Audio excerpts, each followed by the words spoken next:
You got the recording. Good morning, Eric Barassa with the Metropolitan Area Planning Council. I will be chairing the meeting today as David Moeller and Steve Wolfel are not able to make it. Let me start by reading the notice of non-discrimination.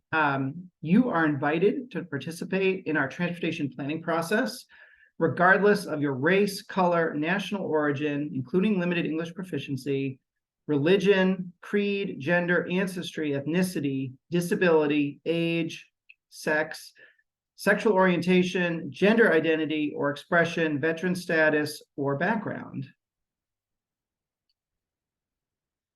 And also the meeting guidelines. All participants will join the meeting with muted microphones. Please rename yourself to include your first name, last name, and affiliation. After roll call, board members may mute and unmute themselves. Always remain muted unless actively speaking. To participate in the discussion, please select the raised hand function. You can find this by clicking either on the participants button at the bottom of the screen, and a window will pop up with a raised hand button at the bottom, or the reactions button in the toolbar, and the chair will then call on participants. If you're on the phone, you can use the *9 feature to raise your hand. And if you have any technical difficulties, please contact Sam Taylor via the chat box or via email at staylor@ctps.org, or you can call him at 857-702-3702. And the accessibility statement: this meeting is accessible to people with disabilities. Zoom products are compliant with exceptions with the following standards: Web Content Accessibility Guidelines 2.1 Level AA standards and revised Section 508 standards. Again, if you require any additional accommodations in order to participate fully in this meeting, please contact Sam Taylor, MPO staff at staylor@ctps.org or 857-702-3702.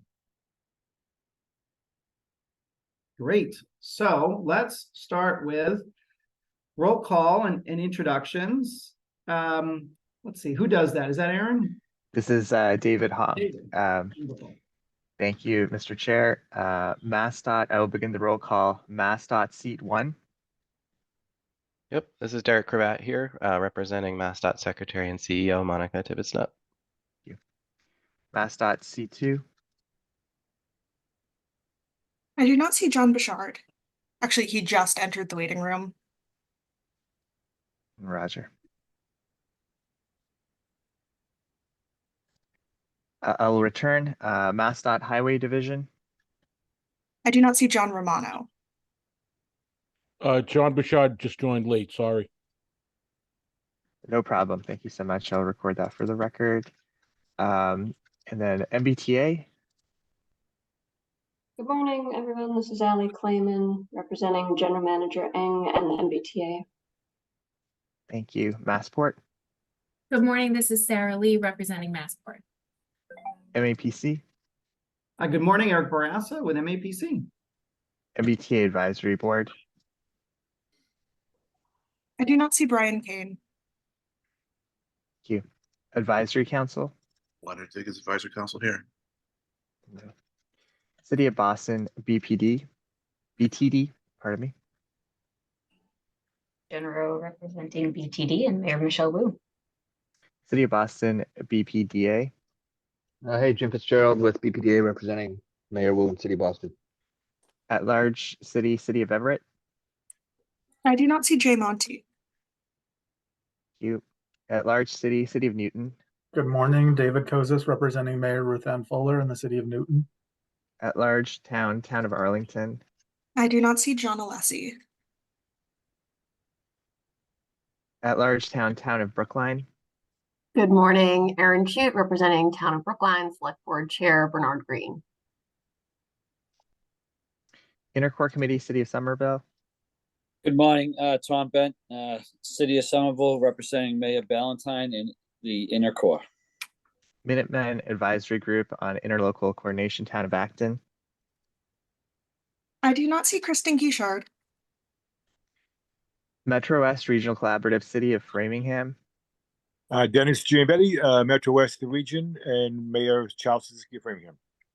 North Shore Task Force, City of Beverly. Darlene Nguyen, representing North Shore Task Force, and Mayor Cahill. North Shore Suburban Planning Council, Town of Burlington. Melissa Tintakos here for North Shore sub-region. Thanks. Thank you. South Shore Coalition, Town of Hull. I do not see Chris Diorio. Southwest Advisory Planning Committee, Town of Rentham. Rachel Benson here for Rentham, representing Joe Botash, Chair. Three Rivers Interlocal Council, Town of Norwood. Good morning, Tom O'Rourke from the town of Norwood, representing the Trick sub-region. Federal Highway Administration. I am not seeing any representatives from FHWA. Actually, Ken Miller is in the waiting room, so let's return in a minute. Will do. Federal Transit Administration. I am not seeing any representatives from FTA. We're doing the roll call. Federal Highway Administration. I'll wait for a moment.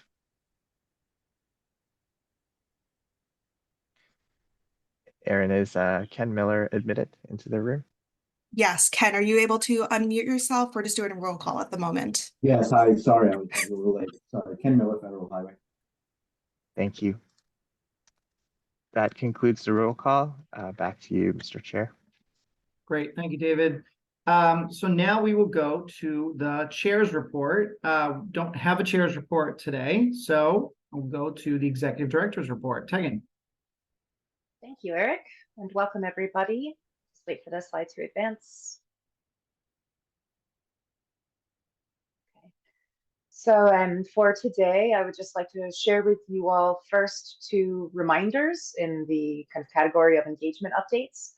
I did mention this last time, but I think it's worth mentioning again that applications for TIP project funding, those applications are open through the end of this month, the end of December.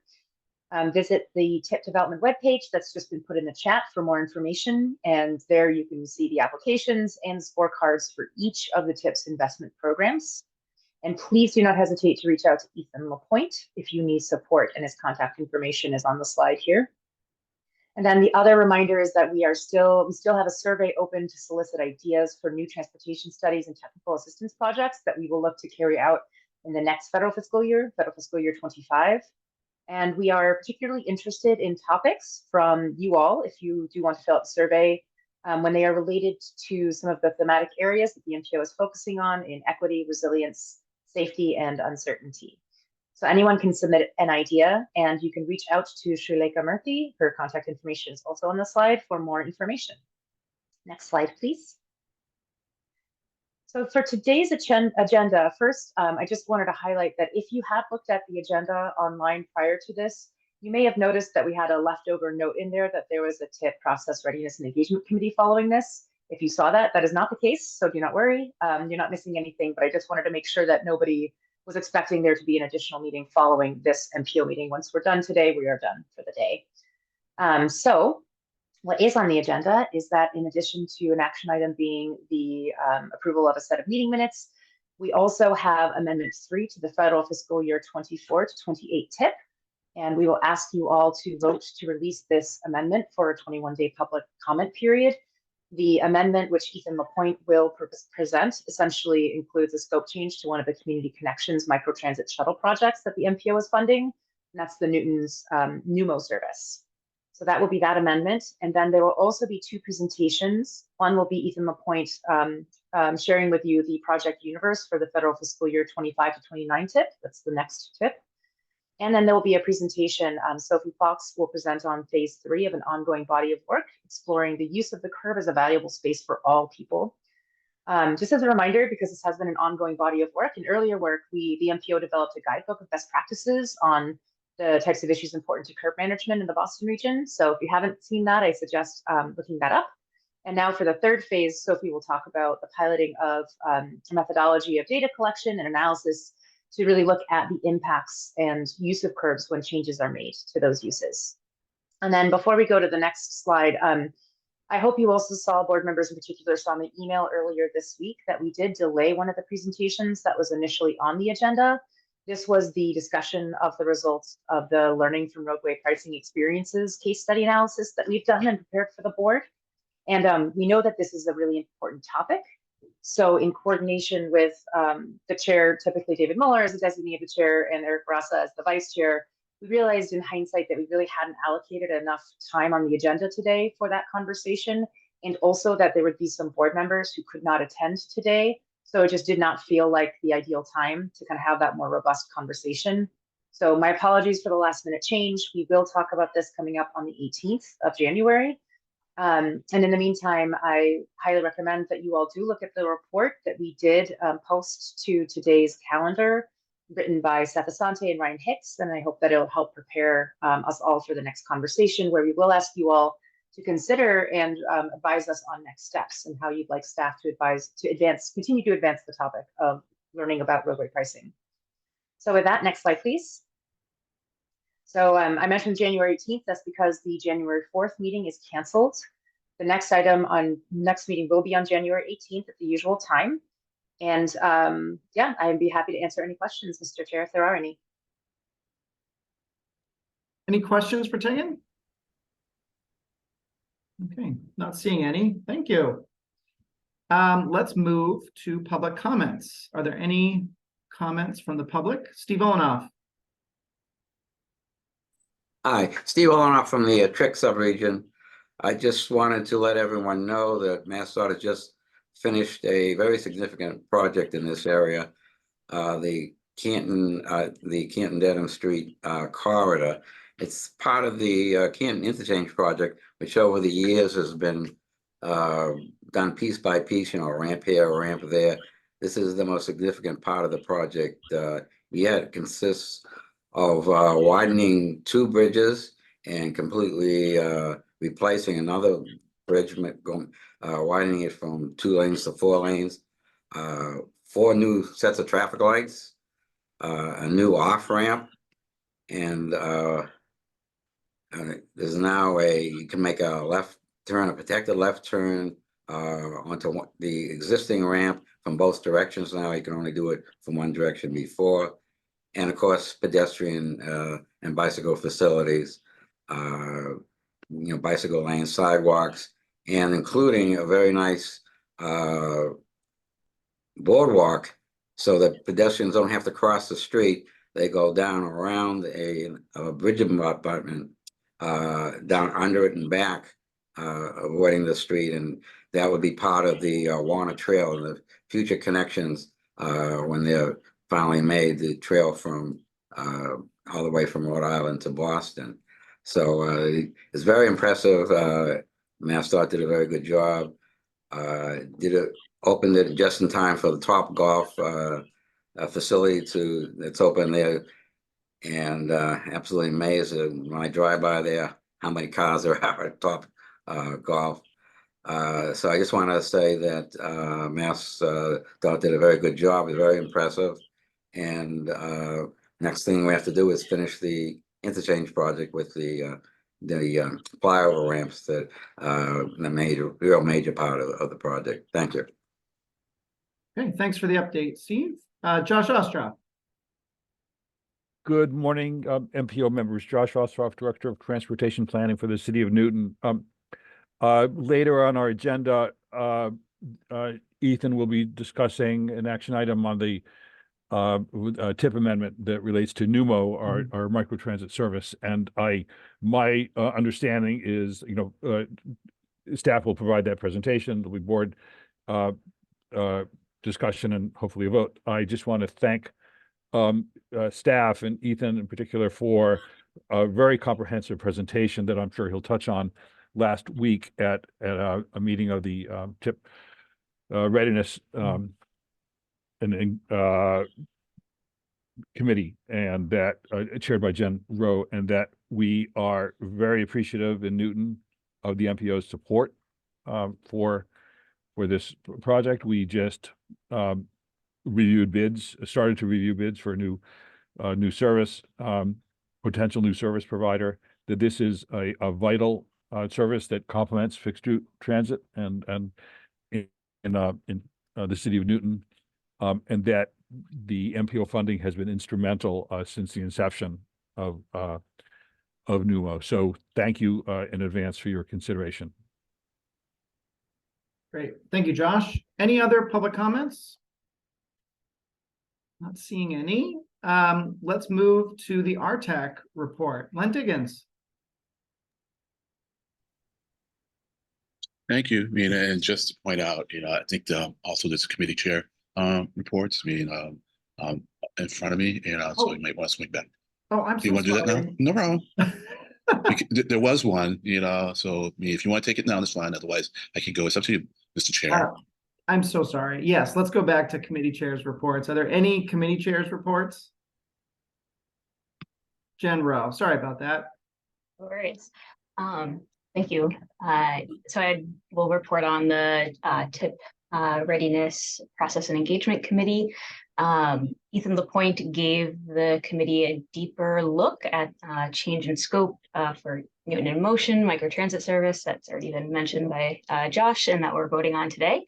I will be brief on my remarks about that since we will be hearing from Ethan.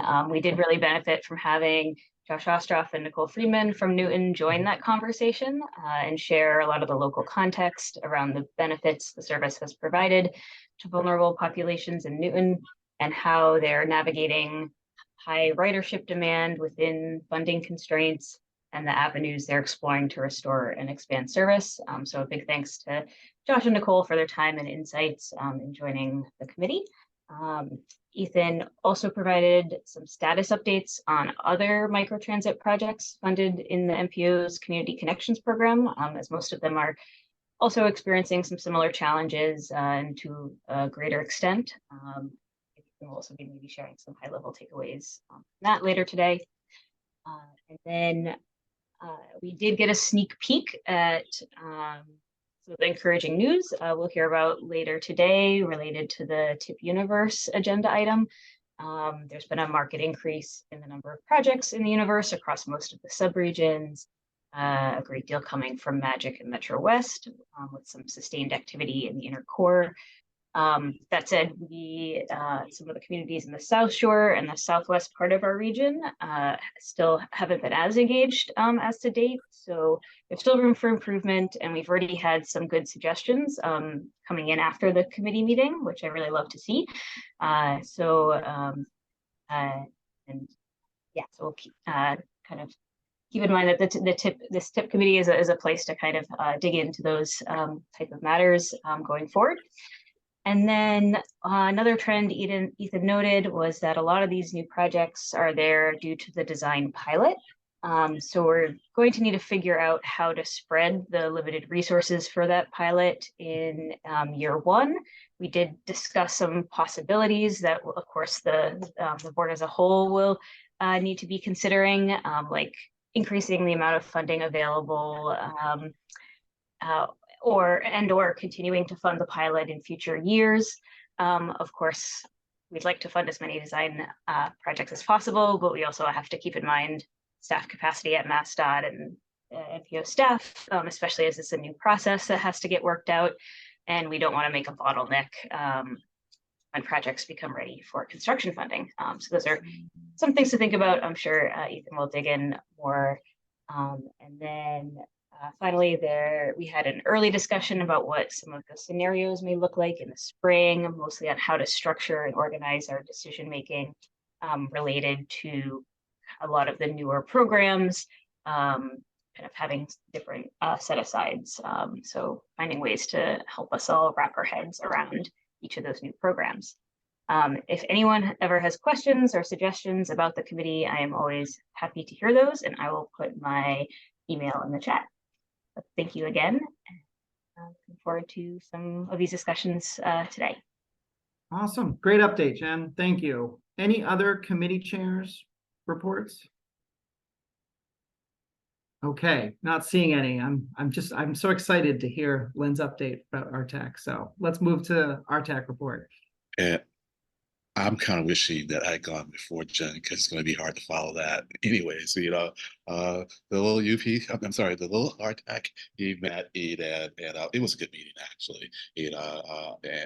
Although we were probably of limited utility to Sam's work on the new dashboard, but we got a lot out of thinking about what we would like to see on a dashboard, even if it is particularly germane to the performance-based metrics that are required by the feds. So that was that. The other thing we did was we thought about, we contemplated some potential studies for the next UPWP. Interestingly, one idea was next phase of future the curb. And so we're going to get that now, and I'll comment on that later on. And we also reviewed the needs assessment, and we did the summary chapter. And all I can say is that it's really very exciting, the work that the staff has done to pull together so much information about the region and the needs, and also to show us what's there and what we can maybe focus on for future research. So we're going to continue that process. Our next meeting is going to be on the 17th, I'm sorry, on the 10th. And I don't have an agenda locked down just yet, so I can't tell you too much about what's going to be at that meeting, but I expect that we'll be doing some more brainstorming about the UPWP, because the first meeting, the first time we did it was more so just kind of general ideas, but we'll need to flesh some things out. And if time permits me, we'll probably review the resilience chapter, the needs assessment, because there's a lot of interest in that by council members. So that's it. If there are any questions, let me know. Any questions for Len? Okay, Len, thank you. Good update. Let's move to item number 7, which is an action item, the November 2nd MPO meeting minutes. Can I have a motion to approve the minutes? Jen Rowe. Jen Rowe, and I will make a motion to approve the meeting minutes. Great. And John Alessi? This is John Alessi. I'll second that motion. And I missed the check-in at the beginning. So if I could be included on the roll call, that'd be great, representing Town of Arlington. Wonderful. You're included now. Now we have a motion and a second. David, will you call the roll? Absolutely. Thank you. Derek Cravat.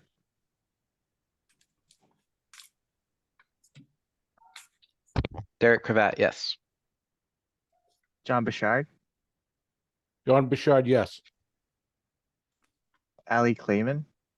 Allie Clayman, yes. Sarah Lee. Sarah Lee, yes. Eric Barassa. Eric Barassi, yes. Len Diggins. Diggins, yes. Jen Rowe. Jen Rowe, yes. Jim Fitzgerald. Jim Fitzgerald, yes. David Kozis. David Kozis, yes. John Alessi. John Alessi, yes.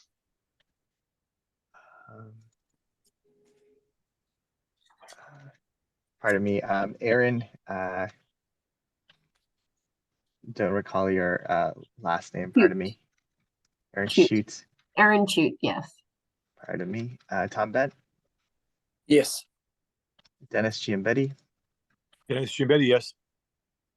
Darlene Nguyen. Darlene Nguyen, yes. Melissa Tintaklis.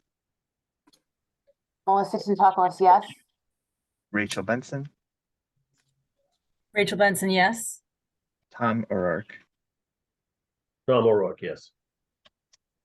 The motion carries, Mr. Chair. Great, thank you. And now agenda item 8, which is the TIP Amendment 3. Thank you, Mr. Chair. Good morning, everybody. My name is Ethan LaPointe. I am the Transportation Improvement Program Manager with the Boston Region MPO. We can go on to the next slide. The purpose of my first presentation today is to provide an overview on the third amendment to the federal fiscal years 2024 to 28 TIP. The substance of this amendment is for one project line item. And starting off really, this presentation will provide some background on Newton's Newton in Motion on-demand microtransit service, which is funded through the MPO's Community Connections program and has been funded since federal fiscal year 2021. And also some substance and background on why there have been changes, or a request for change, I should say, with regard to how the shuttle will the service will operate going forward. We can go on to the next slide. I'll provide some background on exactly what information was provided for today's meeting. So about approximately a month ago, the city of Newton provided a updated request in the form of a memo for a scope change to MPO board members, which is available on the calendar for review. In addition to the formal request for this scope change, Newton also enumerated in that memo the substance of what changes will be happening to the service and what elements of the service will remain the same as they currently are programmed in the TIP, which I will also get to in this presentation.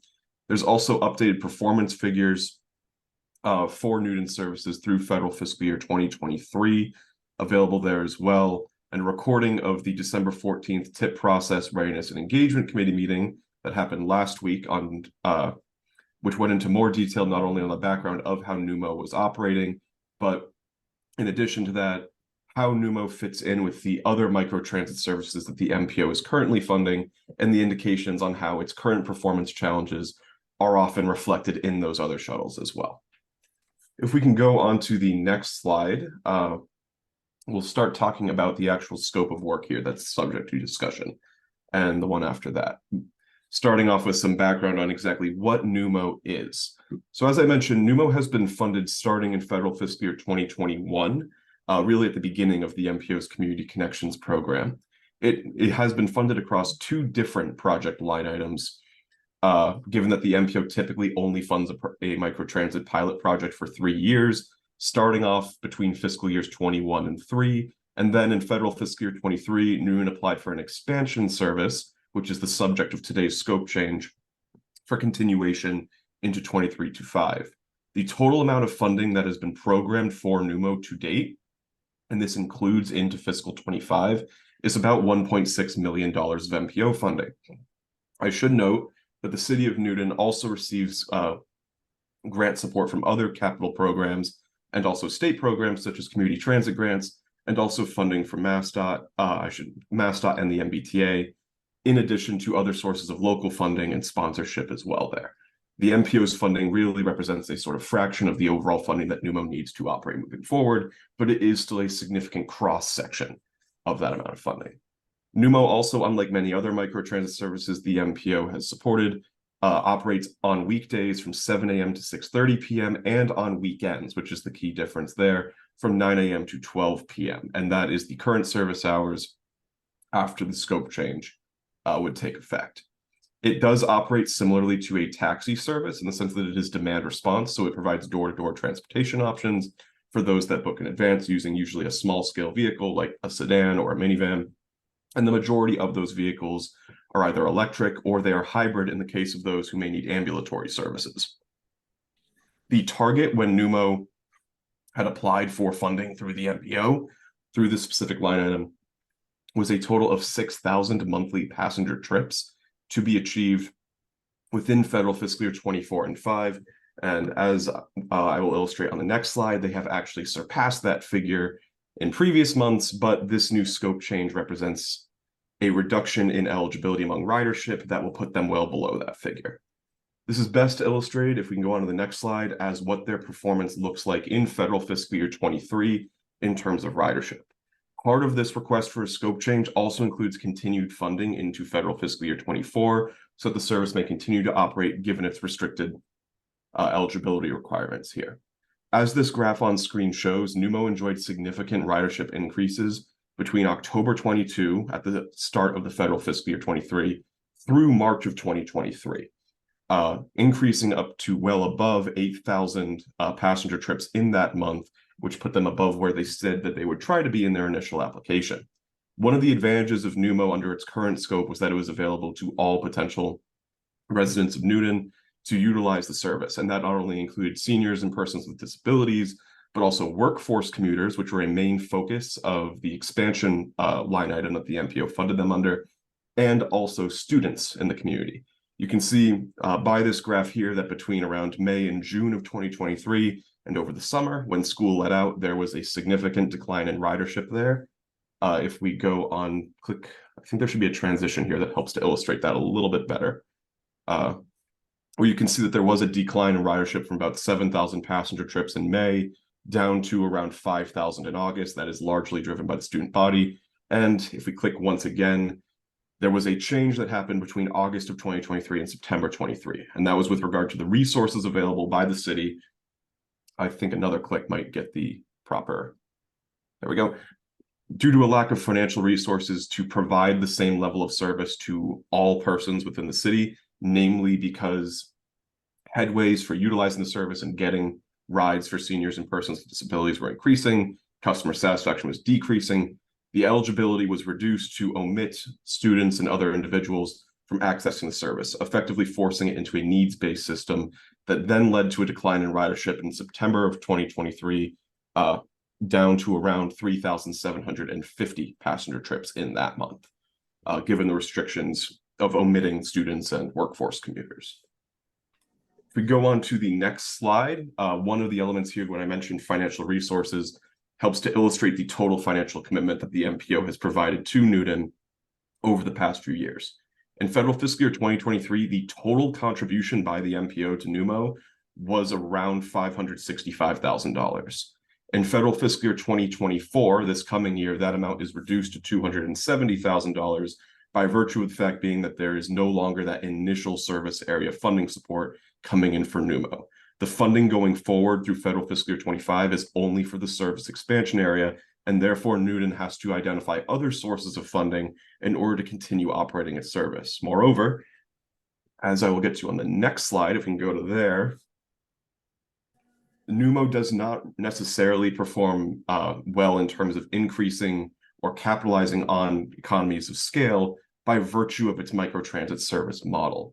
The graph on the left there is again that monthly passenger trips figure. And when you compare your monthly passenger trips line item in blue there to the relatively static monthly unique riders line there, basically being the number of individuals using that service relative to passenger trips, you can see that there's a trend of power users being present there, especially in spring of 2023, driving most of that growth. The graph on the right shows comparatively how cost correlates with those ridership trends, with the cost per passenger trip borne by the MPO being the bottom line there in light blue, and the all-in cost per passenger trip, including basically the total subsidy for the approximately at the time $2 fare, now $4 fare, shown in the dark blue.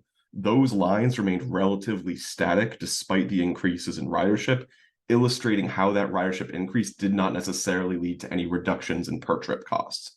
Moreover, the cost per unique rider was actually inversely correlated, whereas ridership went up, there was not any significant benefit found in those cost per unique riders, but when it went down, the cost per unique rider went up dramatically, increasing from around $100 per unique rider per month in July of 2023 to now upwards of $175 per unique rider per month in September of 2023. And that figure is where the service currently lies as it seeks the scope change and would likely see going forward. So to discuss that scope change specifically in more detail, as I've alluded to it several times in this presentation, if we can go on to the next slide, the focus here really is on making sure that the individuals that rely on NUMO the most can continue to use the service to meet their needs, basically meaning that it is a means-tested system that will focus on seniors and persons with disability. It is no longer eligible to all groups as stated in the initial application. There will be some limited availability still to certain students and workforce commuters, but by and large, this service is now focusing on a limited amount of potential eligible riders.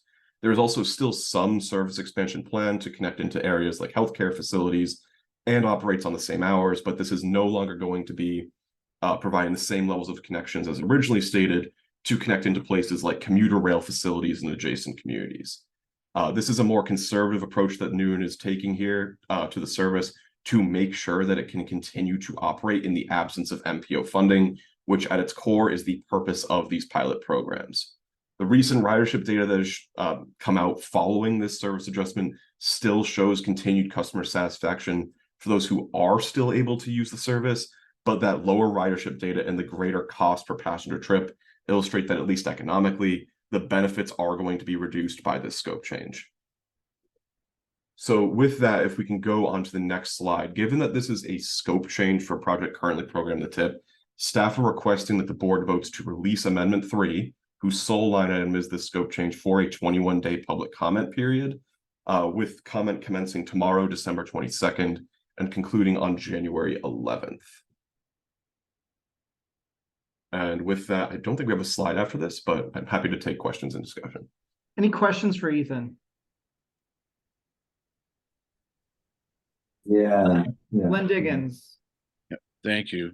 So first, just a kind of informational question.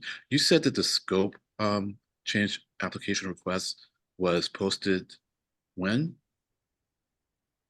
Believe the scope memo request, let me check the calendar to be certain on that, should have been posted. Like what date on the MPO calendar? I just didn't see it. So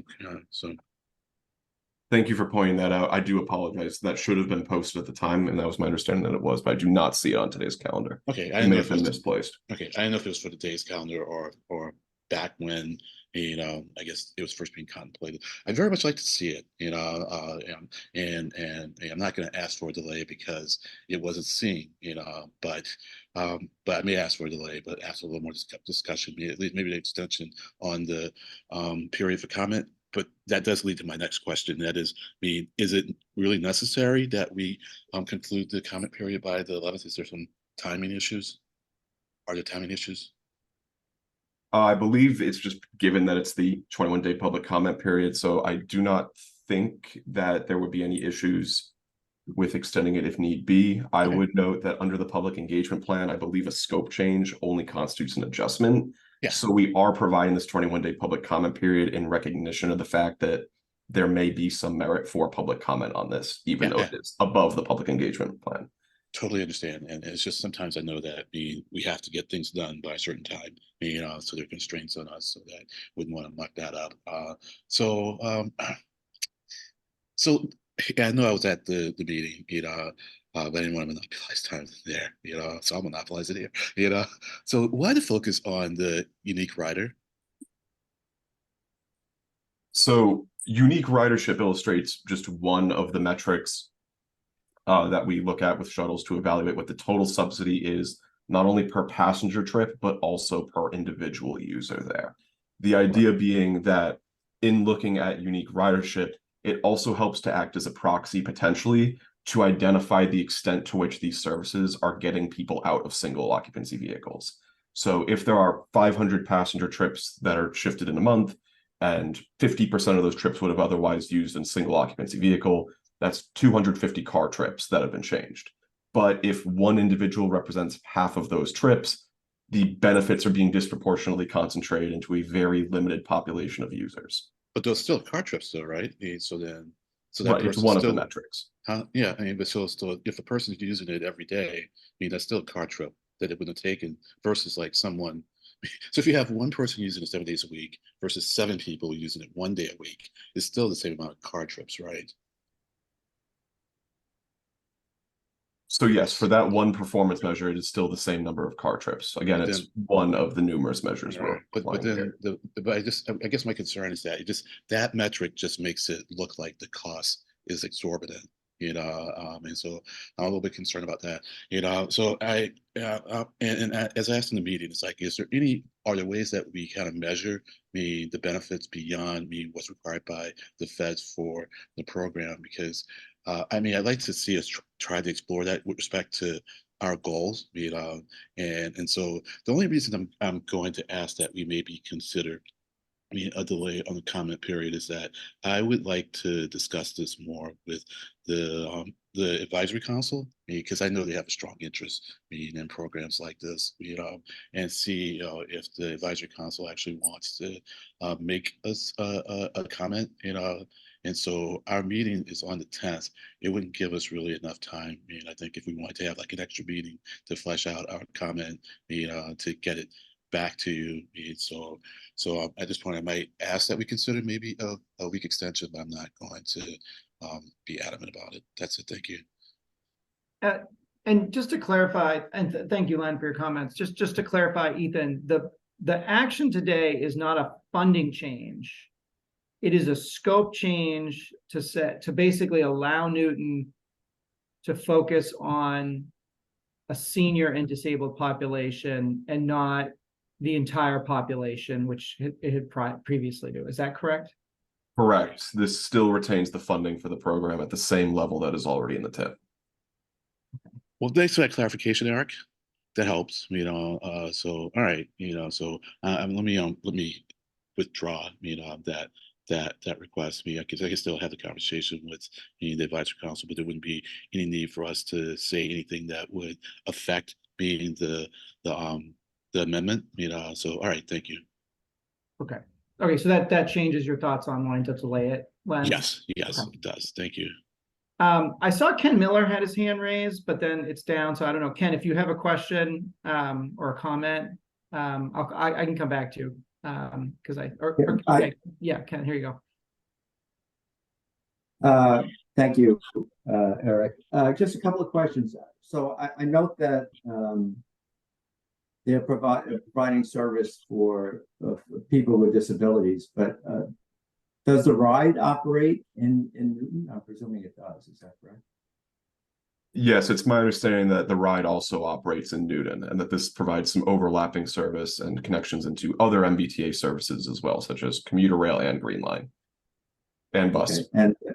Okay, and then just regarding Len's point about removing car trips, we've asked that each of these services that the operator do some onboard surveys, and some other kind of surveys to determine the former mode of travel, if or the mode of travel of the rider.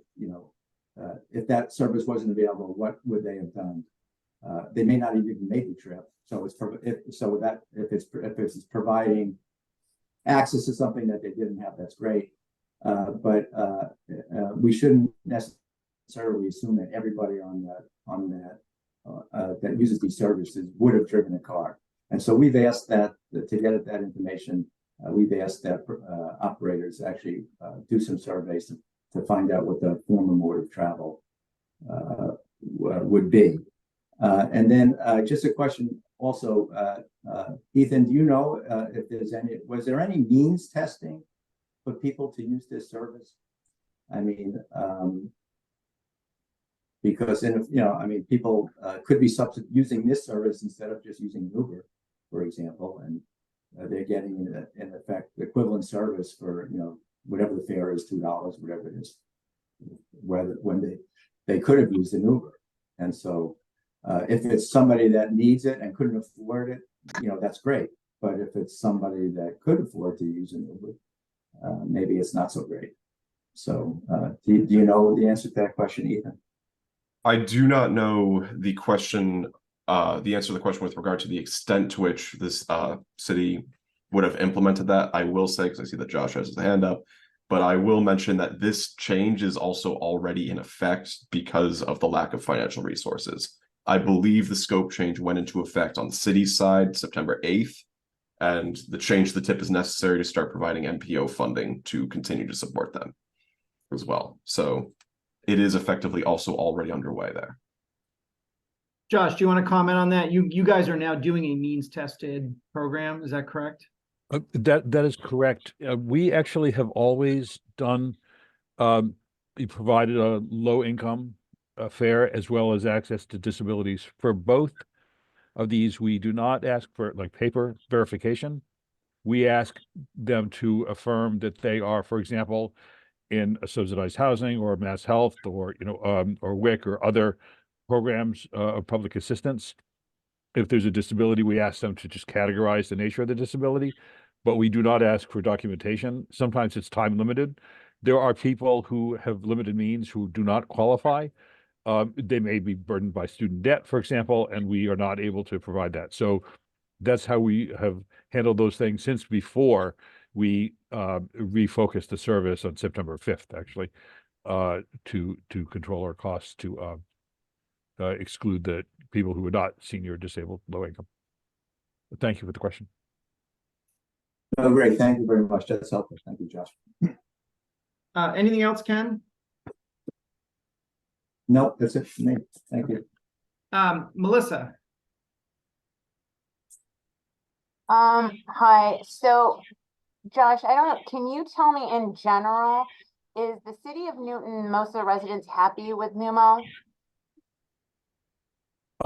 Thank you, Melissa. It's a transportation service, so there's always unsatisfied customers. We have operational challenges like anybody. Generally, though, we have done customer satisfaction every year, and we find high levels of satisfaction. It is, yeah, among the users. The city as a whole, I couldn't say the general population. The constituency, the user base is relatively small. I'm so just curious because also I think, from from our north suburban area, a lot of times when we talk about micro transit, Numo comes up as an example. And I guess for the MPO board, for us to consider, are we looking at this as a model? Is that how we're funding it in some of our choices? And I understand that this is a little different, and Eric, it's really about the population being pruned back because of, resources. But, I'm thinking a little bit of how we are using this and pointing to as a model or not, especially for suburban communities that have often looked at these kind of ride share and like kind of micro transit. So I don't know if the general group can enlighten me a bit on that. I can comment a little bit. I think we do see the Community Connections program as the opportunity to pilot new things. And if they can be successful with ridership and with ongoing support, that's the challenge with the program, is that you can fund things for 3 years. And we've often seen that these programs after that time period have a hard time sustaining themselves with other funding. And so I think in the past, staff have even done evaluations of these programs and have brought that. And so I think yes, these microtransit projects, I think we can think of them as pilots and think about evaluating them and seeing if they make sense to continue to bring to other communities. I think that's a big part of why we do the program. Oh, okay, that makes sense. That's helpful. Thank you. Yeah, Ethan. Yeah, I'll also just add, and thank you, Eric, for that context. The MPO, as was mentioned in the TIP committee meeting last Thursday, will continue to fund microtransit services based on the substance of the application, how well they scored. Staff have had some discussions about some communities in the inner core that are looking at adopting a similar service here and are looking at Numo as a case example. As I highlighted in the meeting last week at the TIP committee, and again, there's a recording there if anyone wants to go back to it, or people are welcome to discuss with me directly. The service that Numo is operating has been one of the higher performers among the about 8 to 9 or so different shuttles that the MPO has funded to date here. The other shuttles that the MPO has funded, some of which are demand response, some of which are fixed route services, tend to have more challenges in performance there. And we're happy to talk through each of those. And again, I'll also mention this isn't the last time we'll have this discussion. As part of this exercise, staff have also been gathering data and information for all of those other shuttles that the MPO is funding as they seek federal fiscal year 24 approvals and eventually 25. Great. Melissa, anything else? No, that's good. Thank you. Thanks for the context. Great. Okay. Let's do Ally Clayman. Thanks, Mr. Chair. Yeah, I was just wondering if there have been discussions with any of the employers about contributing to the funding of this service. I can say from a perspective of the program writ large for the Community Connections program, and I think Josh can speak closer to Numo specifically. Private sponsorships are factored into other shuttles that the MPO is currently funding as well. The Royal Street Shuttle in Canton is about 50% funded through private sponsorship. There's also private contribution as well. to, I believe, Metro West RTA's Catch Connect services there. I don't know, Josh, if you have the context for Newton. Thank you for the question, Ellie. We have not had a significant number of employer contributions there, except in the context of special permits. TDM, we have looked at that. There is, we're not in there's the Watertown TMA is next door, so we don't have that same kind of construct. We have found that the contributions tend to be episodic, annual, not ongoing. I'd say broadly, the city wants to have a robust service that has many different funding streams. Fares being a small part, and city taxes being sustaining the senior service. That we are looking at incoming mitigation funds, but those don't really take effect until you've got a certificate of occupancy, and then that's only for a certain period of time. Where we can have a reliable service that handles the workforce and we can, generate ongoing revenue, I think we would be very interested in doing that. I think that's got to be a critical part of the funding model. Thanks, So can't Josh. commit. Yeah, thank you. No, definitely, definitely hear that. Len. Thank you, Mr. Chair. Kind of feeding, piggybacking off of Melissa's excellent questions. So Josh, through you, Mr. Chair, what would it take?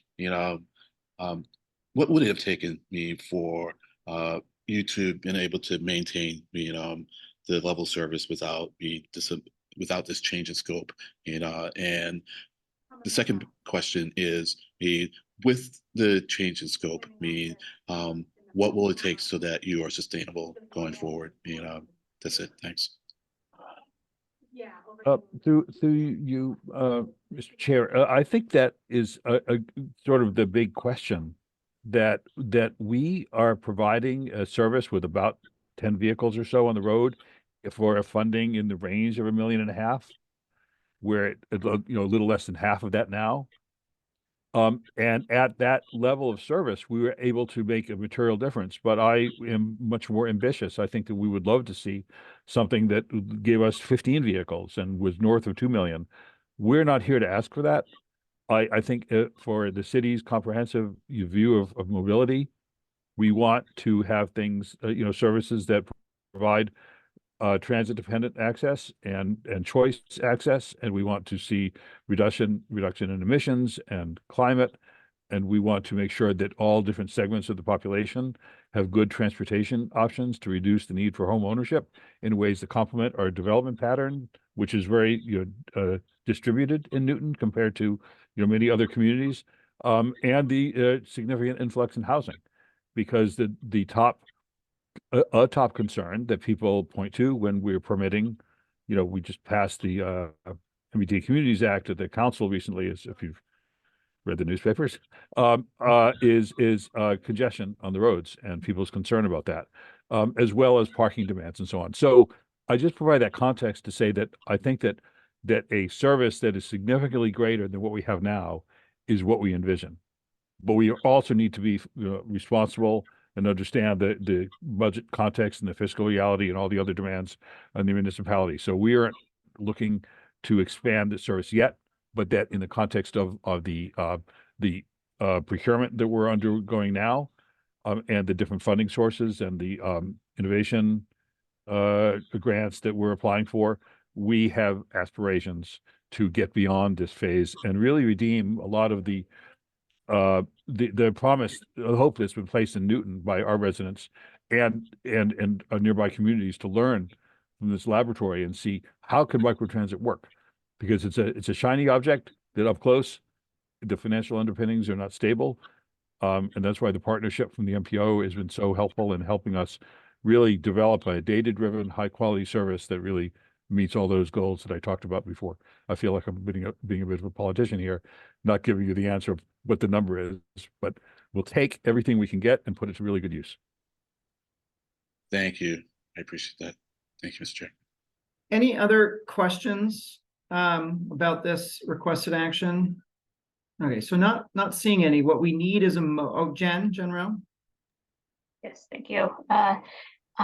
Just a question around, I know when we implemented the Community Connections Program and began funding these shuttles, I'm wondering, like, it does sound like from what Ethan has said that there's an effort to kind of document across various metrics how they're performing. And I guess I'm curious, if we maybe Ethan or staff would have thoughts on like kind of what additional resources as an MPO we might want to put into the learning aspect of these experiments that we're running, to make sure that we're like moving forward with projects that are successful in the future. Maybe that's more something to ponder. Ethan, can you respond to that?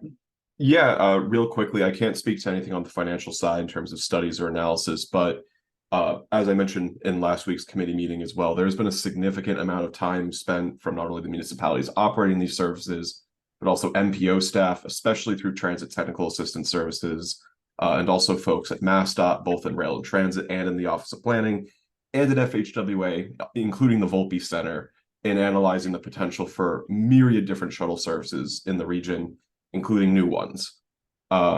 We are looking at ways to create, as part of making sure that the microtransit services, the MPO funds, can be more sustainable, creating a more objective and data-driven pipeline for advanced estimation on what the financial picture looks like for these shuttles and whether or not they will be sustainable after their third year before funding is committed in the first place.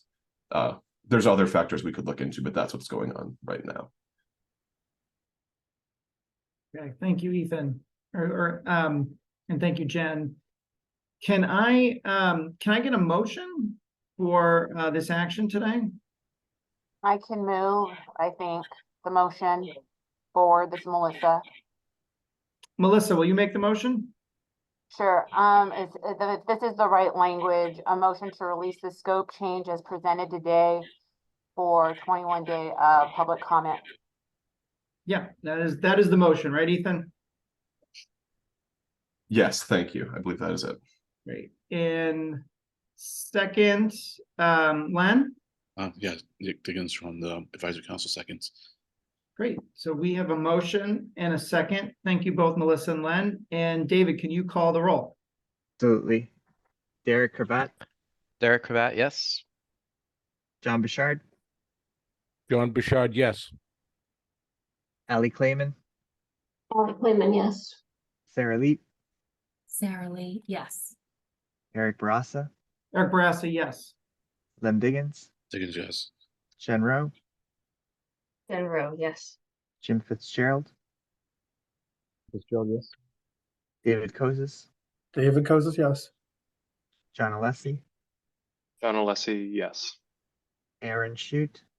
Aaron Shute, yes. Tom Bent. Tom Bent. Dennis Giambetti. Dennis Giambetti, yes. Darlene Wynn. Sorry, Tom Bent, yes. Couldn't unmute myself. Roger, recorded. Thank you, Tom. Darlene Wynn, yes. Thank you. Melissa Tentopoulos. Melissa Tentopoulos, yes. Rachel Benson. Rachel Benson, yes. Tom O'Rourke. Tom O'Rourke, yes. Motion carries. Mr. Chair. Great. Motion carries. Thank you. That will be released for a public 21-day public comment period.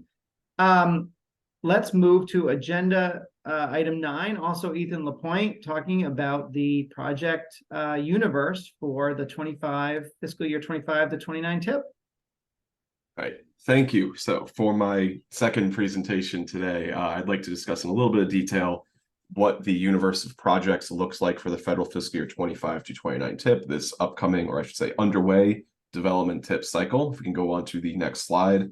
As with Amendment 3 to the TIP, and on the TIP project universe was actually discussed in more detail at last week's TIP Process Readiness and Engagement Committee meeting, The presentation I'll be providing today will provide a very high-level overview as to what the metrics look like within the universe itself and what the nature of the TIP universe is. There's more detail on sub-regional trends that is present in last week's meeting to go over the 140 plus projects that are in this document. Today's presentation will provide obviously an overview not only of the TIP universe document itself, but also talk about the baseline that we are currently at in the TIP development cycle, being a review of the federal fiscal years 24-28 TIP, how projects may develop over time, and therefore when are they added to the universe, when are they eligible for construction funding, and then also talk about next steps. How does the universe define where projects may seek applications for funding? How may they be scored? How may the project scenarios be developed in this coming spring? So if we can go on to the next slide. For today's meeting, and I've checked the calendar to make sure of this one, the TIP Universe project table for federal fiscal years 25 to 29 is available on the calendar for December 21st, the very bottom there. This project table lists each individual project of those about 143 line items by municipality and by sub-region to help highlight the different projects that may eventually look to seek funding for the TIP. As I will get to later in the presentation, the TIP universe is not the list of all projects seeking funding today. It is a list of all projects that may seek them in the future, be it the near future or the distant future. We can go on to the next slide. I'll start off or back up a little bit with a review of the current TIP for 2024 to 28. So in the development of the current 5-year plan, the board voted to allocate $150.2 million to 21 new projects. Of those 21 projects, 10 were in the MPO's Community Connections program, and 3 were in the Transit Transformation program, all of those 3 being MBTA projects. For that cycle, that was compared to 23 new projects in the federal fiscal year 23-7 TIP, and 10 projects in the 22-26 TIP. That is driven mostly in part thanks to the passage of the bipartisan infrastructure law in recent years. All in all, the current 5-year plan has 58 projects funded with nearly $700 million of regional target funding that have been selected by MPO board members for consideration there.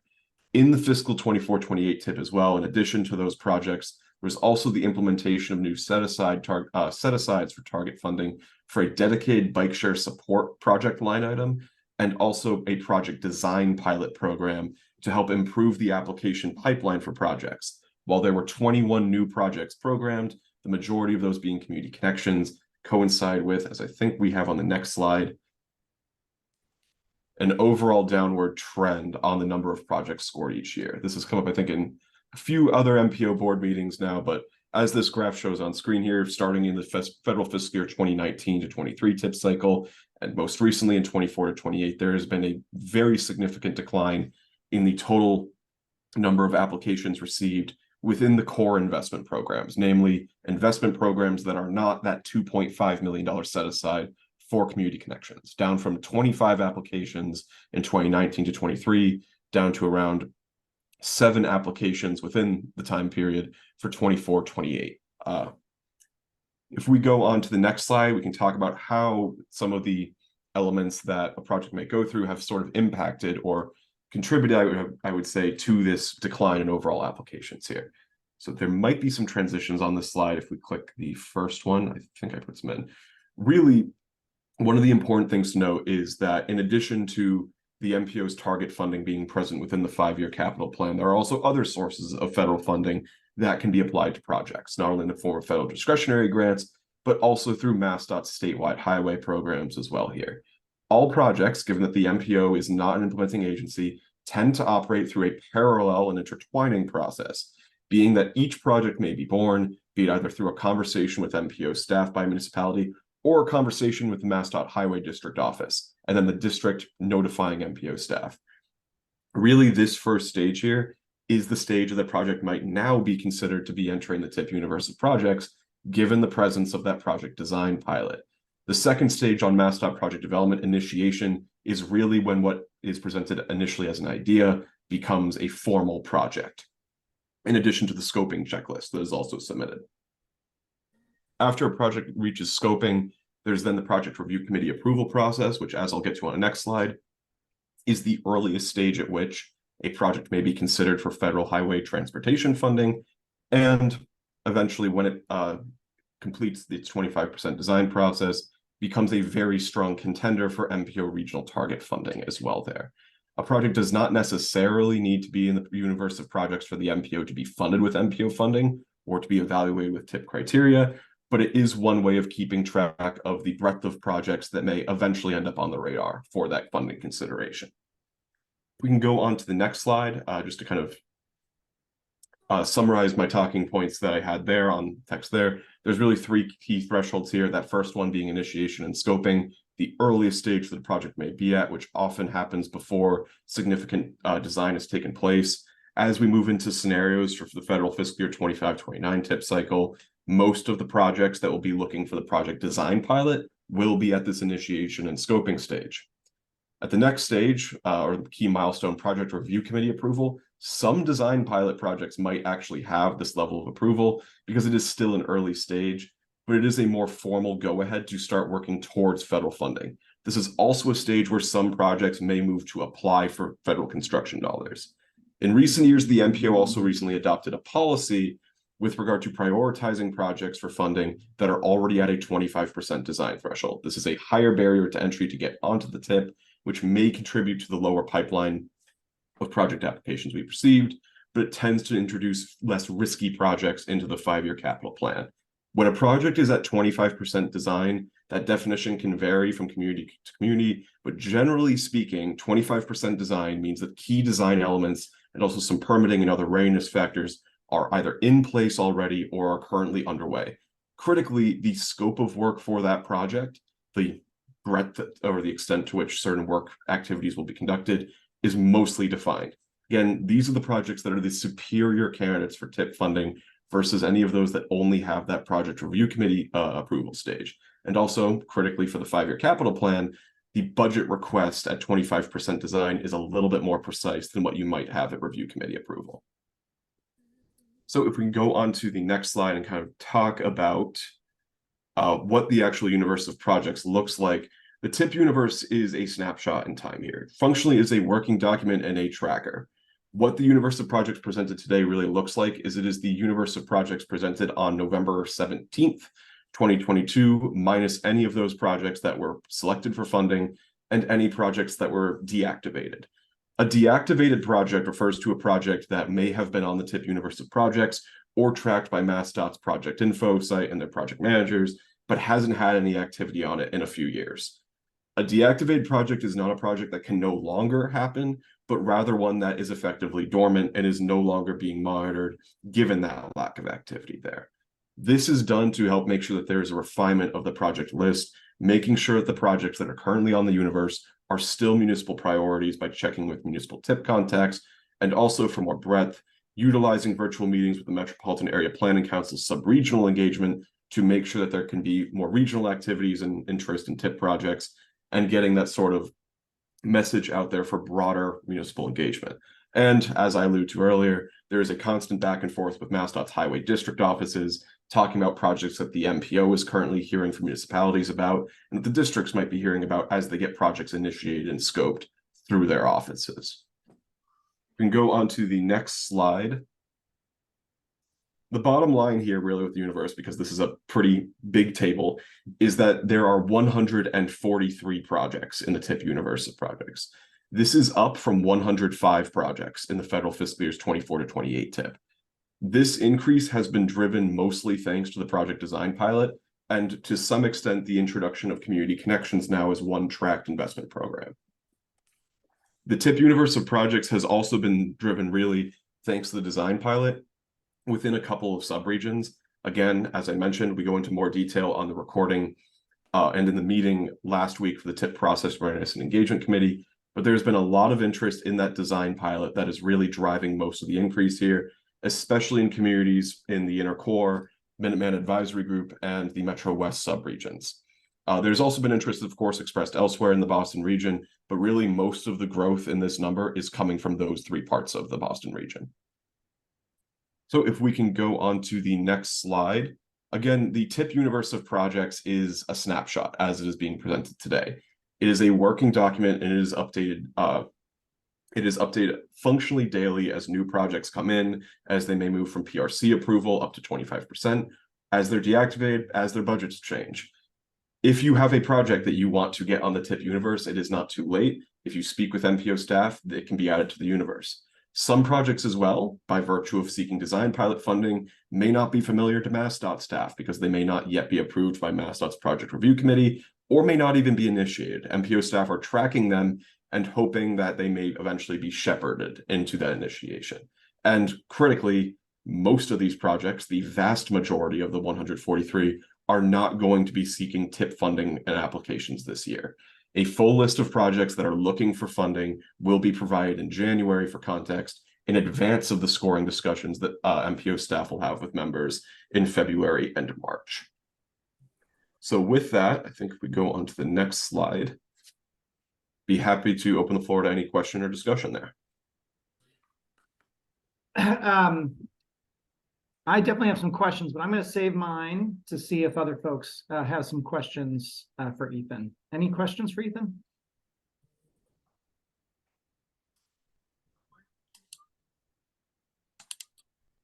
Let's see. I'm not seeing any. Oh, Genro. So not so much a question, more a statement, and a thank you to Ethan for the helpful snapshot both today and at the TIP readiness process and engagement committee, and also to you and Tegan for coming and presenting about the MPO and regional planning at a forum for city staff. They did a fantastic job putting the work of this board in context, the larger historical, federal, statewide ecosystem, and connecting it to the needs that our staff are tackling, and that generated a lot of interest in the MPO's program. So I definitely wanted to kind of note that and suggest that for other communities trying to kind of make that match between municipal priorities and what might be a good fit for bringing forward to the MPO and spark the conversations that lead to projects in the universe down the line.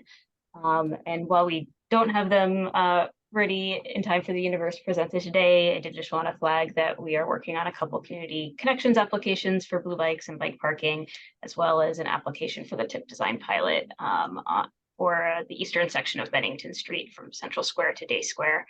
While that's currently within city limits, we are eager to learn from MassDOT's safety improvements pilot that they have planned for later this summer before proceeding with improvements to the section of Bennington from Day Square to Revere.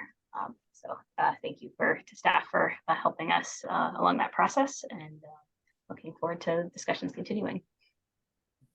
Thank you, Jen. Any other questions for Ethan? Not a question, but just thank you to Ethan. Great, thanks, Melissa.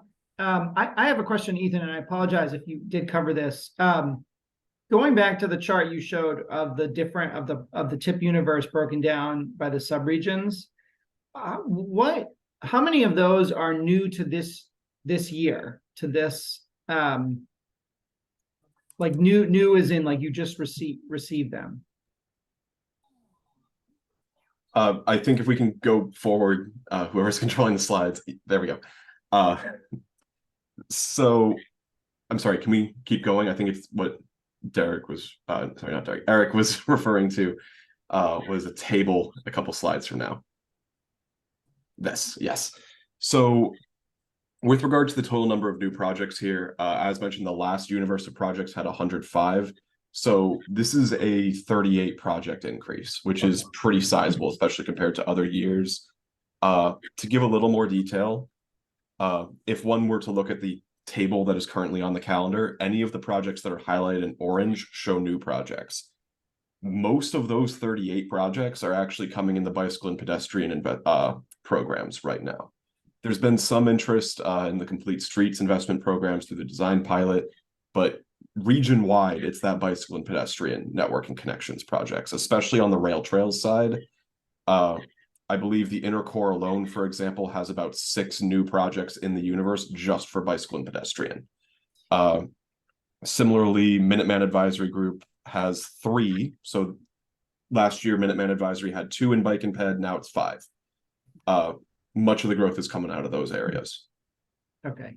And if you go back to the slide that shows the 2 parallel processes, the MassDOT and sort of our MPO process, are you saying that a lot of these projects are very early, like they haven't actually gone through the MassDOT highway, or they're just at the very beginning?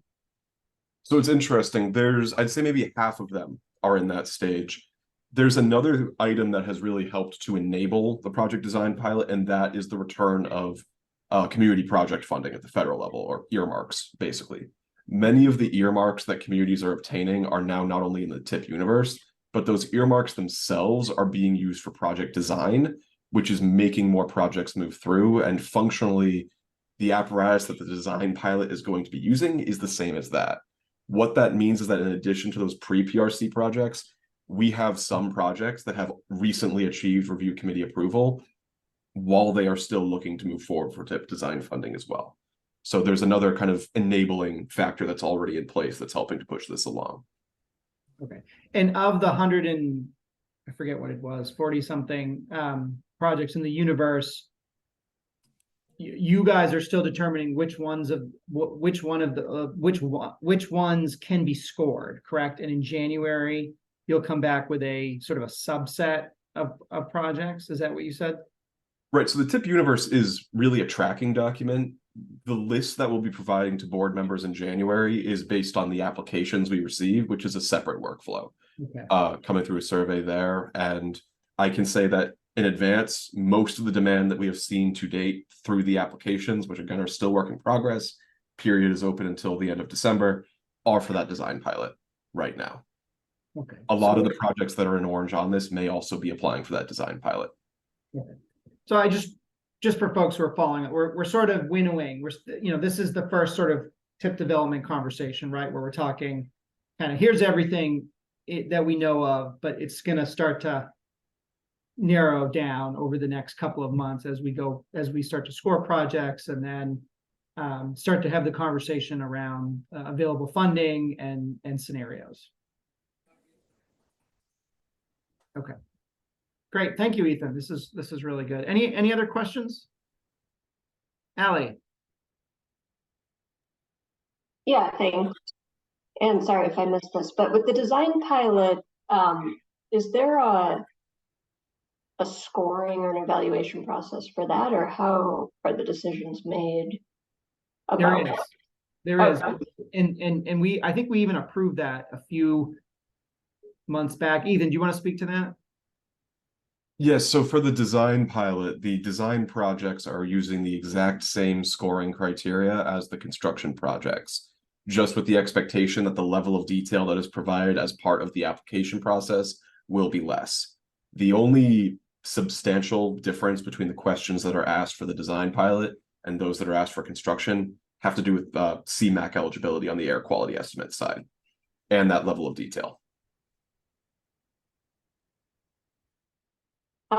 And is there any consideration to like the capacity of the municipality to do their own design? Does that factor in?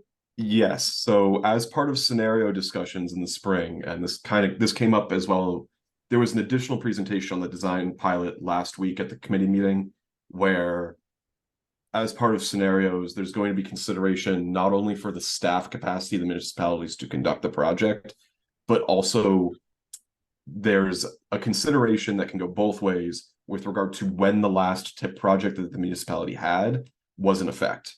That meaning that not only do they have the staff capacity, but are they familiar with the MassDOT process, which means that maybe if they're not familiar, there might be some concerns on readiness and their ability to adapt to the process or willingness, or inversely, if they haven't had a project in a long time, maybe this is the catalyst or the adrenaline shot they need to start getting something moving and eventually back on the TIP. There's a variety of other factors that are going to be factored into the scenario discussions that previously don't usually appear in the construction project scenarios. Thanks. Great. Okay. Any final questions? Not seeing any. Thank you, Ethan. This is great. And let's go to the agenda item 10, which is the examining curb use changes in the Boston region. Sophie Fox. Great, thank you, Mr. Chair. Good morning, everyone. My name is Sophie Fox, and I am a data analyst with the Boston Region MPO. Today, I will be talking to you about Phase 3 of the Future of the Curb study. The project was a collaboration with Blake Acton and Paul Christner at CTPS. And as was mentioned earlier, it builds upon previous Future of the Curb work done at the agency to introduce the practice of curb management to the Boston region. Next slide, please. Actually, the next one after that. Great. So yes, Phase 1 provided local planners with references and examples of curb management throughout the United States. And Phase 2 resulted in a guidebook that provides planners with a foundation of curb management strategies and best practices. So the third phase of this work that I'll be talking about expands upon these previous efforts by developing methodologies for planners to evaluate the impact of these strategies in their respective municipalities. Next slide, please. So the main objectives of this project were to demonstrate the effectiveness of different data collection and analysis methods that evaluate curb management strategies, and to then provide municipalities with tools and guidance for conducting their own studies. To develop insights and recommendations based on real-world conditions, CTPS conducted 2 case studies, one in Porter Square in Cambridge and the other on Moody Street in Waltham. Both of these case studies involved collecting and analyzing data about different interventions that sought to create new curb uses that will better serve the needs of these communities. This project also aimed to address 3 goal areas established in the MPO's long-range transportation plan of access and connectivity, safety, and clean air and healthy communities. Next slide, please. So the first case study that I'll be discussing is the Porter Square Safety Improvement Project. Next slide, please. This project was implemented by the City of Cambridge in the summer of 2022, with the primary objective of achieving a safe street design for people of all ages and abilities by making changes to the curb space in the study area shown in this figure. The redesign resulted in a net decrease of 13 2-hour metered parking spaces, an upgrade of the bike lanes on both sides of Massachusetts Avenue, the creation of a 30-minute loading zone on Mass Ave, and a new accessible parking space. The study was to develop insights into how to analyze commercial and non-commercial parking activity in the area by investigating specific parking patterns. Next slide, please. So data was collected before and after the redesign during shifts that varied in the time of day and day of the week. This method follows MAPC's guide of how to do a parking study. And during each shift, data collectors would walk in loops around the study area and record the last few license plate digits of the vehicles parked in the various spots. And an example of a completed data collection sheet is shown here on this slide. The vehicles written down were later classified as either commercial or non-commercial. Next slide, please.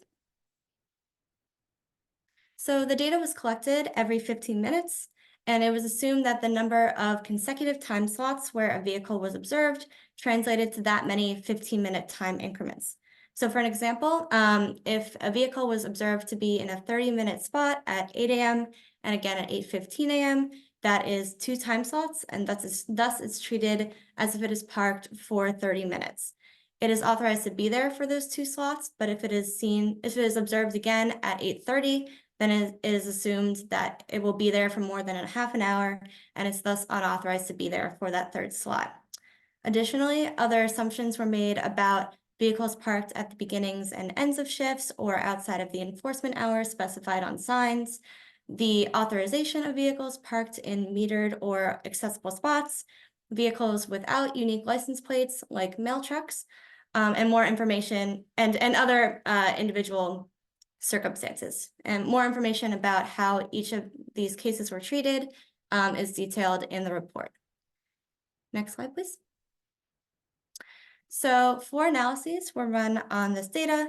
The first was an analysis that determined the change in parked vehicle totals, and this involved looking at the number of total occupied parking spaces before and after the redesign, as well as the number of unique vehicles present. The second was an analysis of the change in occupancy percentages of the remaining spots to see if the redesign led to a more efficient use of available space. The third analysis looked at the change in the average amount of time vehicles were parked in the different types of spots. And the final analysis explores the change in the percent of parking activity that was authorized. And for our analysis, authorized parking was defined as any vehicle that is observed to be parked in a zone where parking is allowed and within the designated time limit. Next slide, please.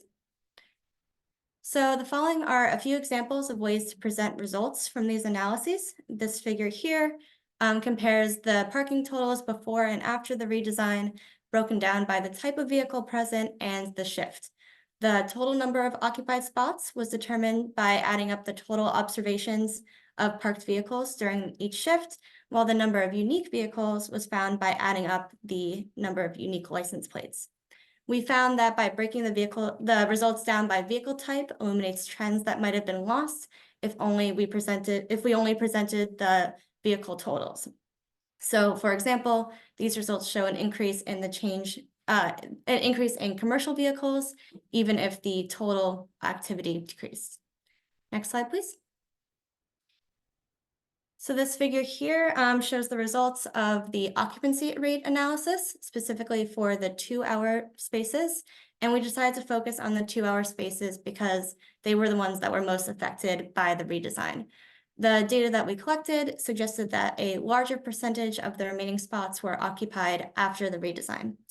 We found that the details in our data sets allowed us to dive deeper into trends based on the vehicle type, the time of day or day of the week, and the type of parking spaces. And while this is based on a limited sample, the results of this case study suggest that the Porter Square redesign led to a more efficient use of remaining parking space for people driving vehicles, while promoting the area's accessibility to those traveling by bicycle. Next slide, please. So next I'll be discussing the pedestrianizing Moody Street project in Waltham. Next slide. So for the past few years, Moody Street has been closed to vehicular traffic from May 1st to October 31st, with the intention of providing more space for safer outdoor dining and to support local businesses. In addition to the removal of vehicles, about 100 curbside parking spaces were replaced with at least 17 outdoor dining installations or parklets, the details of which are shown in these 2 figures here. And through this case study, CTPS sought to develop methods that address questions regarding whether the pedestrianization of Moody Street has led to parking demand exceeding capacity, or if the change led to more effective use of public curb space. Next slide, please. For this study, two different types of data were collected: parking data and parklet data. The parking data was collected before and after the intervention using a similar method to the first case study. Once the data was collected, there were some pre-processing steps to calculate the total occupancy and the number of unique vehicles at parking spots, the details of which are laid out in the report. This figure here shows a small example of an occupancy analysis that uses a process data collection sheet where all of the license plate numbers were replaced by 1s and 0s to indicate whether a spot was occupied or empty. Next slide, please. Collecting the parklet data involved a different method. Data collectors filled out maps like the ones shown in this figure, counting the number of people present at each installation. The data allowed for the measurement of the total observations of people at parklets, as well as the estimation of the number of unique visitors. So to calculate the unique visitors, if the same number of people were observed in the same spot in 2 consecutive rounds. So for this example, in the orange boxes, you have 1 person outside Lizzie's in each of these sheets. That is assumed to be the same person and is only counted once for the number of unique people. Next slide, please. So one other important calculation was curb space usage to measure the number of unique people accessing an area of curb space per unit of time, which for this case study was an hour. For an example of how this metric is calculated, if there were 50 vehicles observed in an area over the course of an hour and 50 people at parklets, the hourly curb space usage is calculated by multiplying the number of vehicles by 1.67, which is the average number of people each vehicle trip carries as described by the National Household Travel Survey, and that's added to the number of people observed at the parklets, which results, for this example, in an hourly curb usage value of 133.5 people per hour. Next slide, please. So the parking and the parklet data allowed for some pretty interesting analyses, and the following figures illustrate a few of the ways results from these analyses can be visualized. This first figure here shows the change in the average number of vehicles by location, comparing conditions before and after the closure of Moody Street to vehicular traffic. Here you can see some interesting trends, such as the shift from curb parking to the surrounding lots. And as with the other case study, analyses were also conducted to get these results by the time of day, as well as to determine the change in occupancy percentages at each location or at each time. Next slide, please. The results from the hourly curb usage analysis are shown here in this figure. The data after the intervention is split up between the estimated number of people in vehicles versus the parklets.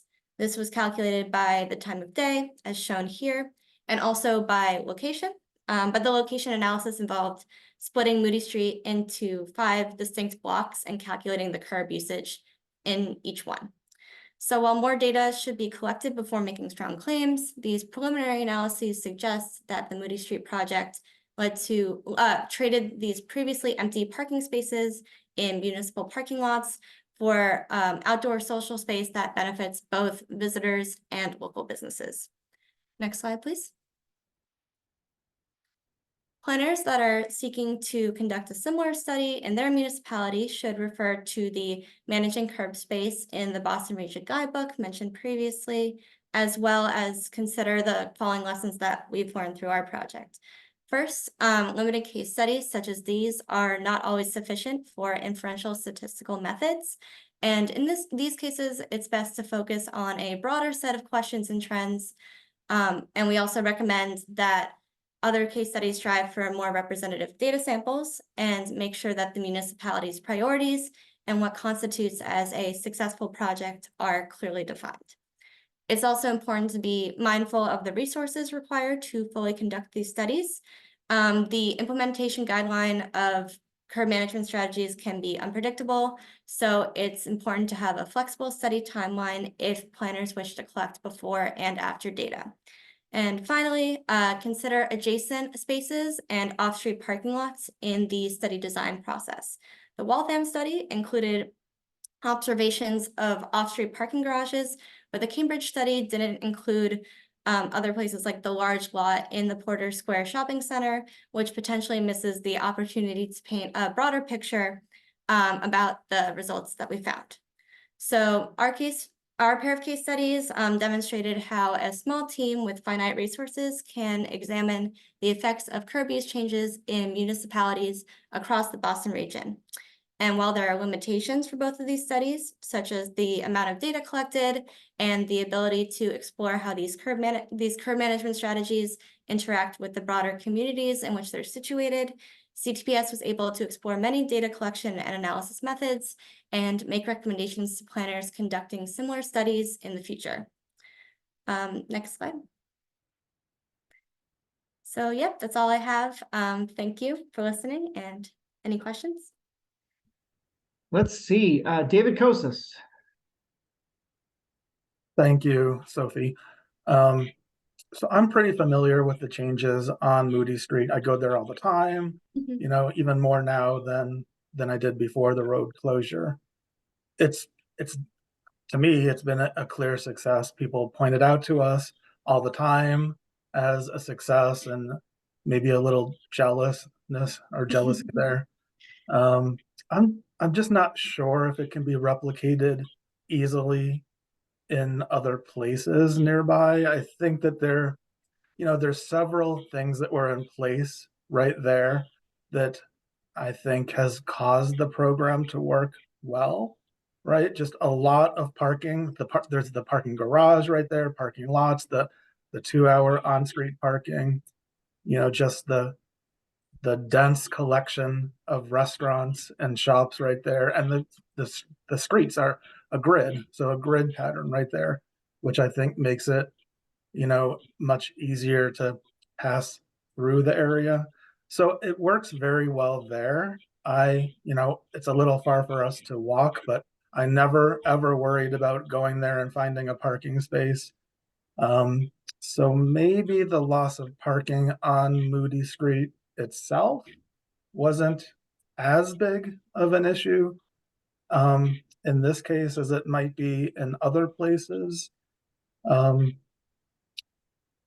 So, this has been very good data. I think it was really interesting. And now I guess for the next step, if there's going to be a next step, I would be interested in any feedback that, that you've heard or that can be found out from the local planners in Waltham or the elected officials or, the business owners. How do they feel about the program and what lessons did they learn? And what changes happened between the first year and this year, or are there any changes planned between now and the next season? So that's what I would be wondering about. Thank you. Yeah, thank you for your comment and for sharing your personal experience. I haven't been out there, so I haven't really seen it in person, but it's good to hear that, that seems like people are enjoying having that change there. And yes, I agree that it would be good to sort of expand upon these case studies and learn more about the different perspectives of planners, of business owners, of people, using the space. And yeah, I think that's a nice kind of extension of what we have so far. Thank you, David. And Sophie, I have a follow-up question on from Moody Street. My sense for a lot of these projects where municipalities are basically extending the curb for restaurant sort of space is the challenge of balancing the parking needs for patrons. And I'm interested that you guys counted the people in those spaces as opposed to just focusing on was there parking availability kind of adjacent to the corridor. And I'd be interested, was that something that the city felt strongly about, like really wanting to know like the usage of that space? Just what were you guys thinking about in terms of collecting that data around the people actually sitting in those parklet spaces? Yeah, I thank you for your question. I was not involved in that part of the study. I mostly worked on analyses in the Porter Square case study. And the people, I can forward that question on to the people who are more equipped to answer it, who are more familiar with those decisions. So thank you for that. I think it was good. I liked having the parklet study or the parklet data, the number of people who were visiting, just kind of to reference as I was, putting together the two case studies. Because I think having the people, the number of people who are actually using the space is really important, especially since this new the parklets, this new use kind of is more people focused and not vehicle focused. So I think it was a good way to sort of combine the data of like the people who are using the parking spaces and the people who are using these other modes, kind of making sure that those like units are the same. But I can definitely look into how that decision was made, and who kind of advocated for getting that type of data. I see Tegan raised her hand after I asked my question. Tegan. Yeah, no, I wanted to help Sophie a little bit, even though I'm not going to be able to talk about exactly when the decision was made. I think it's important to go back to the purpose of the study. Now, the methodology used is based on parking study work. and the methodology I think that MPC established, we kind of built on that a little bit, because the whole point here is it is, I mean, yes, parking is often at the center of these debates, but also kind of broadening it out, not to look at what's the effect on parking per se alone, but also how that space is then used. And again, curb use as something that is valuable for all people in many different ways. And in these case studies are really interesting. They still don't capture everything, but I think seeing the parklets as a use that is valued and assessed is important. Seeing, you know, the use of the bike facilities is something that's valued and can be assessed as important. And sometimes you're replacing parking or shifting the curb use to a bus lane, for example, as well. And so I think all of those are really important to think about. And it's not only parking centric, it's what is the best value and use of that space. No, absolutely. Tom. Thank you. A couple of questions. One on, and I might apologize if I missed this, on Porter Square. Did part of the study, did you count the number of lost parking spaces? Yeah, there's a table in the report that kind of is split up by the different types of curb uses, I guess, and what it was like before and after. And Was that example one? No, sorry, it's not in the presentation. Oh, okay. It's in the All right. report. Okay.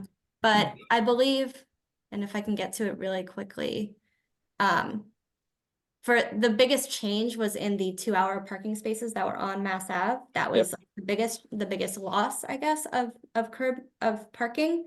And another, I guess, change, this addition is this large 30-minute loading zone for both commercial and non-commercial vehicles. The other question was there any reach out to the businesses in that area?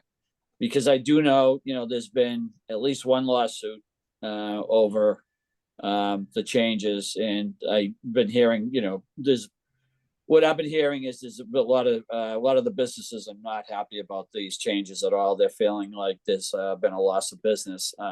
But part of that is, you know, because we hear some anecdotal evidence about that, and then I've read other studies where, you know, they've come back and said, oh, it increased business.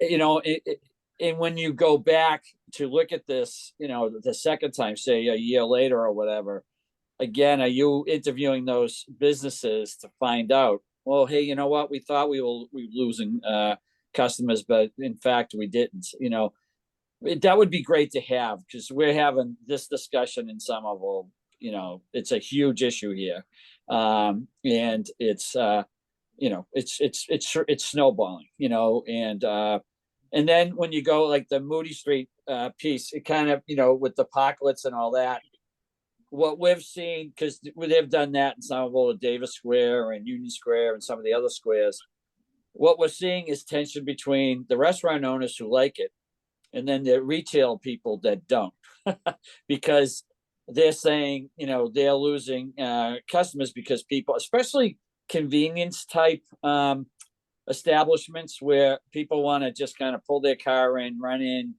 drop off their dry cleaning, whatever it is, and then go. Now what's happening, those businesses are complaining that they're definitely losing business because it's not a convenience anymore. Because if you got to go drive around for 15 minutes to try to find a parking space, they're just going to go somewhere else that has a parking lot. So I didn't know if you get into that much detail in talking to the business owners, because I think that would be an important thing, because that's the thing that we're hearing, you know, a lot here. So just some thoughts on that.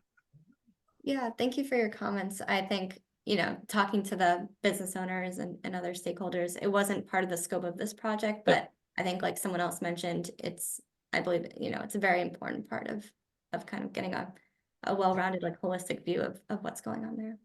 Well, I think it's also, because this is something I'd like to see expanded, because if we're trying to get buy-in with businesses, you know, that have invested in their, you know, facilities or whatever, they're seeing these changes, you know, they're right away, you know, the red flags go up, right? But if the study's done and then, like, you know, you're going back a year later and, you know, you're interviewing them to find out, well, how's the impact been? You know, or, hey, guess what? On a certain 2-mile section of Mass Ave, 4 businesses went out of business last year. Do we know why? Talk to the Chamber of Commerce, you know, did we find out, you know, that, you know, because we hear a lot of people griping about it, but then we don't really get a lot of good detailed info on it, which would be really helpful. Thanks, Tom. Len Diggins. Thank you, Mr. Chair. This is an excellent study, and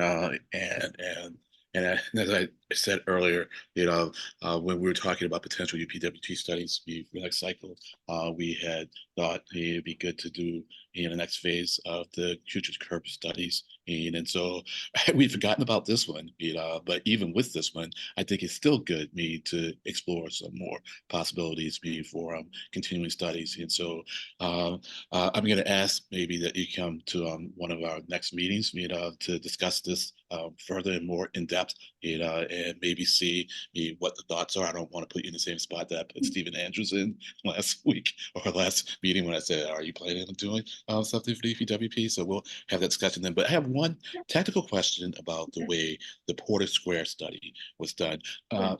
So in the biology world, we call the regions that you change kind of like the treated sample. I mean, did you have a non-treated sample as a control just to see, if you didn't do anything, like another part, what the changes were in any usage patterns? No, we didn't. I think that's a really good idea of having a control sample. There's something that brings to mind is when we were talking about the data that we had before and after, like thinking about, what else could be affecting these changes, like seasonal patterns. I believe the before data was collected in July. The other was when it's in November. So that could be kind of contribute to some changes. And I think that's kind of a way to improve in the future. When more of these case studies are done, is having, like you said, kind of a control sample, maybe taking data in a part close to the study area, but a part of the street that has no change, and see if there's any kind of changing patterns between before and after the intervention, to sort of see as a control. But I think spending more time, I think getting data for this case study might not have been feasible in the time limit, but I'd like to, that's definitely something that I think when people are talking about, and this was one of our recommendations about making sure that we have like a flexible timeline and kind of understand what is needed when getting before and after data, sort of put that into this, scoping process or study design process to have that in there. Because I agree with you. I think it's an important thing to have. It's really a well-designed and well-written, and I think it's framed very precisely, and carefully, and I think the potential for so much follow-through, including what Mr. Bent and Mr. Kozis have suggested in terms of reaching out to the businesses, would be very helpful to everybody. So I can envision like a phase 4, 5, 6, 7, 8 on this. So we'll be in touch. So thank you very much, everyone. Thank you. Thanks, Len. Derek Schuster. Thank you, Mr. Chair. I just wanted to note that I had actually 4 years ago performed a state level Future of the Commonwealth Curb study inspired by phase 1 of Boston MPO's Future of the Curb program. I wanted to commend and compliment Boston MPO staff on your performance with phase 3 of this program. I just wanted to kind of touch briefly on a couple of the comments or questions that were raised around doing a count of people versus cars or an effect on businesses. When it comes to business, cars don't spend money at businesses, people do. When it comes to services, cars don't use the services, people do. And I think that's an important thing for people championing this work to keep in mind. When it comes to curb management needs and prioritizing them, I think the single most overlooked and valuable guidebook I've seen on this topic was actually developed by Boston MPO staff during phase 2. It's called Managing Curb Space in the Boston Region, a guidebook. I don't have the ability to share anything in the chat, but I would encourage someone from the staff to please share that with board members and other communities in your region. Figure 1 has a great image on it that summarizes the different contexts that curb management prioritization would actually serve different community contexts in the Boston region. So agreeing with Len, I think it would be great to see other studies performed on this topic or pilots, but really what's valuable about that guidebook and this work is the outcomes that become new projects or new policies that your municipalities implement to better manage your curbs in the first place. So good work on this. I hope to see more studies performed and pilot programs, but also I hope that we see more projects initiated for the TIP in the future that are inspired by this work. So thank you. Thanks, Derek, and thanks for highlighting the guidebook, and Tegan for putting that in the link in the chat. Jen Rowe. Upon some of the commendations that it passed this along to our new mobility team, and they were really excited to see the approach to documenting the unique users. We're actually thinking of adding parklets to our mobility hubs program next year, and so they're definitely going to be taking a look at this method and considering it as they go about that evaluation.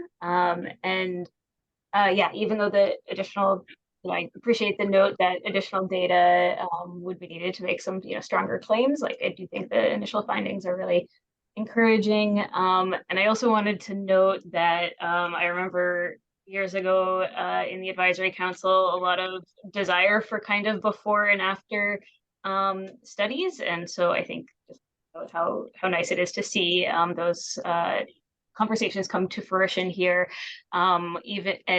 Even though, of course, case studies provide additional challenges beyond like a literature review, I think like actually going out and doing this type of work and engaging with municipalities provides so many additional layers of knowledge that it's really great to see these work products develop into that. I guess some of my questions are really around the future. I know we in Boston are really interested in studying some major changes to curb use that we're planning in areas like the Back Bay and Roslindale Village, around the Route 57 bus corridor in Alston Brighton. And I know you had mentioned that some learnings around working with municipalities in this work, and I was curious if you might be able to expand a little bit on that. I know, of course, there might be some pros and cons in terms of a municipality not being able to control a narrative as much if you're having a different group do the work and present it, and yet also CPS and the MPO is seen as a different, more neutral party. So I was curious if there were conversations around that lines that you might be able to share. Yeah, thank you for your question. So I joined this project after kind of, the genesis of creating these two different case studies and talking to the municipalities. So unfortunately, I don't really have any insights to share with you, but I can, direct your question to those who were more involved in that. Great, thank you, Sophie, and thank you, Jen. Allie Clayman. Yeah, thanks. I guess first just want to say this is a great report, and I can tell that a lot of work went into it, and it's very well presented. I guess just to echo and add to some of what others have said in terms of the focus on counting people using the curb, I think it could be interesting as a follow-up to a study like this to have a case where there's maybe another scenario for how people are using the curb, like a bus lane,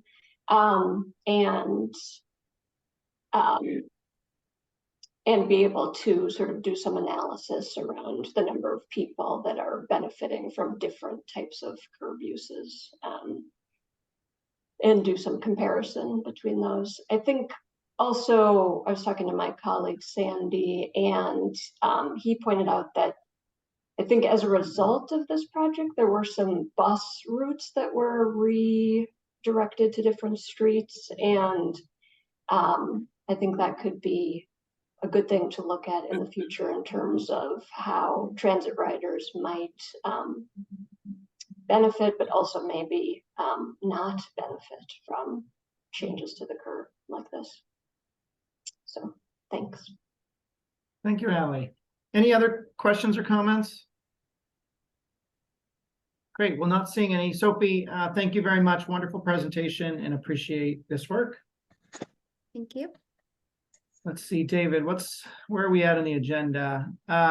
We have now made it all the way to the end to members' items. Are there any members' items? I'm not seeing any. Great meeting. I just want to remind folks, as Tegan said, that first January meeting has been canceled. Our next MPO meeting, I believe, David, is January 18th. Is that correct? Confirming 18th, that is correct. Okay, wonderful. So we will see everyone there. Can I have a motion to adjourn? Len Diggins.